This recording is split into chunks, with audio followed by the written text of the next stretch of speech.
So I have this very good friend of mine visiting from Germany for the last couple of days, and he's doing very well. He has a small company in Germany.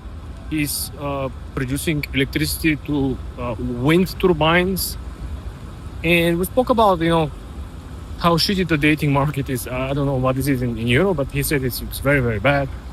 And he kind of basically asked me what's the best approach right now, because he's a business owner. He's looking through the perspective of business owner on the personal life as well. He said how we can actually hedge the market, how we can actually spread your bets and not being left alone in the end. And we had discussions, how his closest circle of friends got girlfriends or wives. The thing that we kind of agreed is that if you don't have, I would say, this might sound crazy, but I would say if you don't have like $100 million, stuck up, not talking about net worth, I'm talking about $100 million sitting somewhere doing nothing. You have them for plan B if things don't work out, if your business stops working, if let's say there's a fucking nuclear war in your farmland, cannot sell the produce that is producing. Let's say you cannot sell the weapons, or you have private army, you cannot sell the service of your private army because the war is like on completely different level, where is the different weapons are used, right? All this, you can export your tobacco, all these businesses that on the first look appear to be forever. Just think about if you have a business with export like tobacco, right? You will think that business is forever. If you export liquor or produce liquor, you think the business is forever. All the people with private armies, or machine producing all the weaponry, you will think that this is going to be the business forever, but that's not really how it works. Because if you really think twice, if the actual sentiment on the war changes, the business is not going to work. So we kind of agreed upon the $100 million to be the financial cushion that you should have aside from your business, aside from your assets or investments on the side. If you have $100 million, then you can basically go and waste your time on dating, waste your time on really trying to curate wife or girlfriend. Again, I'm not excluding having sexual contact or one night stands, whatever. But because entering into the dating world, it's a wasteland. If you really think about all the people who are actually doing so are super, super irresponsible, because you're trading your time for absolutely zero output. It's like you're trading your financial resources, your financial time that could be converted into financial resources for the least probability output, the least probability of return on investment. If you just think about this, right? That's why we agreed on $100 million that you can basically not do anything else but just try to find your perfect wife or build the perfect family or focus on whatever. You want to build a legacy, you want to build a fucking Duck Dynasty type of shit, right? You can. But if you don't have $100 million, don't waste your time. And that's equally important, and I believe true if you're a woman as well. If you're a woman who wants to make a lot of money, why would you focus on dating men? If you're a man, why would you focus on him? That's pointless in the grand scheme of things.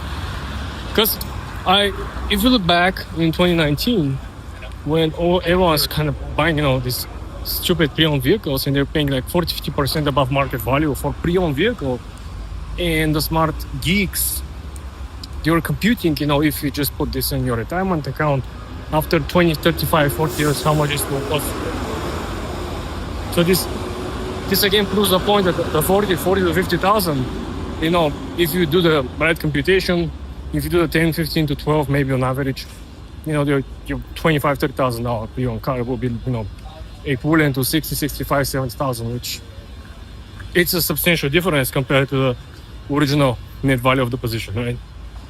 So that's why I'm trying to explain that if you don't really sit on $100 million, you really waste your time on this particular element of the social life. Because social life is mostly fake. I don't know where you are from watching this film, But in New York, honestly, I haven't met a single person that is legit. Everyone is doing some scamming, whatever, friends, family, the world. It's all legit people. So this basically indicates something very interesting. Exchanging very particular precious time that you can, inject into your business, having greater ROI.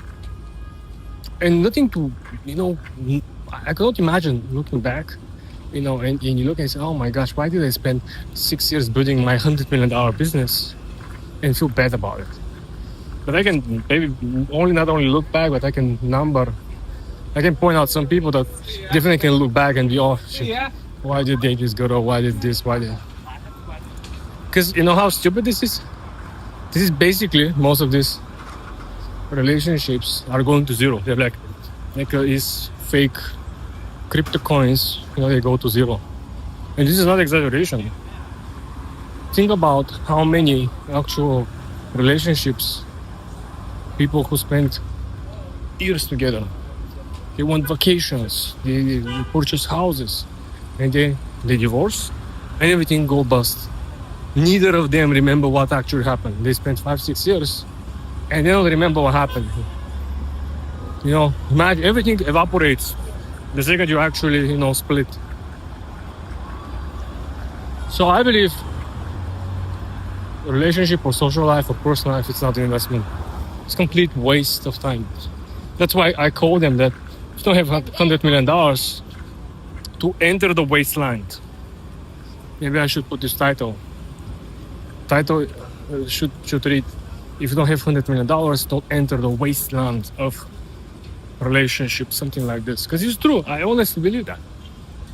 I honestly believe that you don't really get to benefit more of spending more time on, it's just all this nonsense. And the numbers read correctly.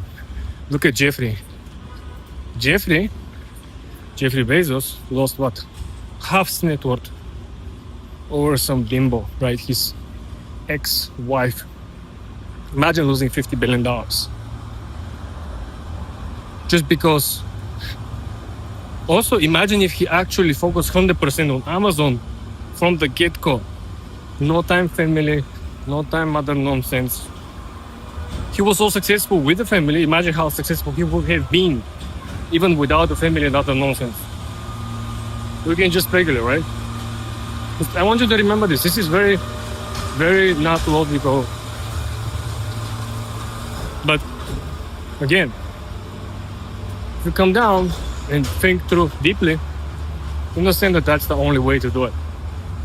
Having a lot of money, detached from the real network, and then you can do whatever you want. Then you can spend the rest, 10 years just fucking dating. You can travel around the world. You just pick some woman that actually deserves your attention. And you can spend months testing her loyalty, her capabilities, her knowledge, her common sense. We all know how women lack common sense, right?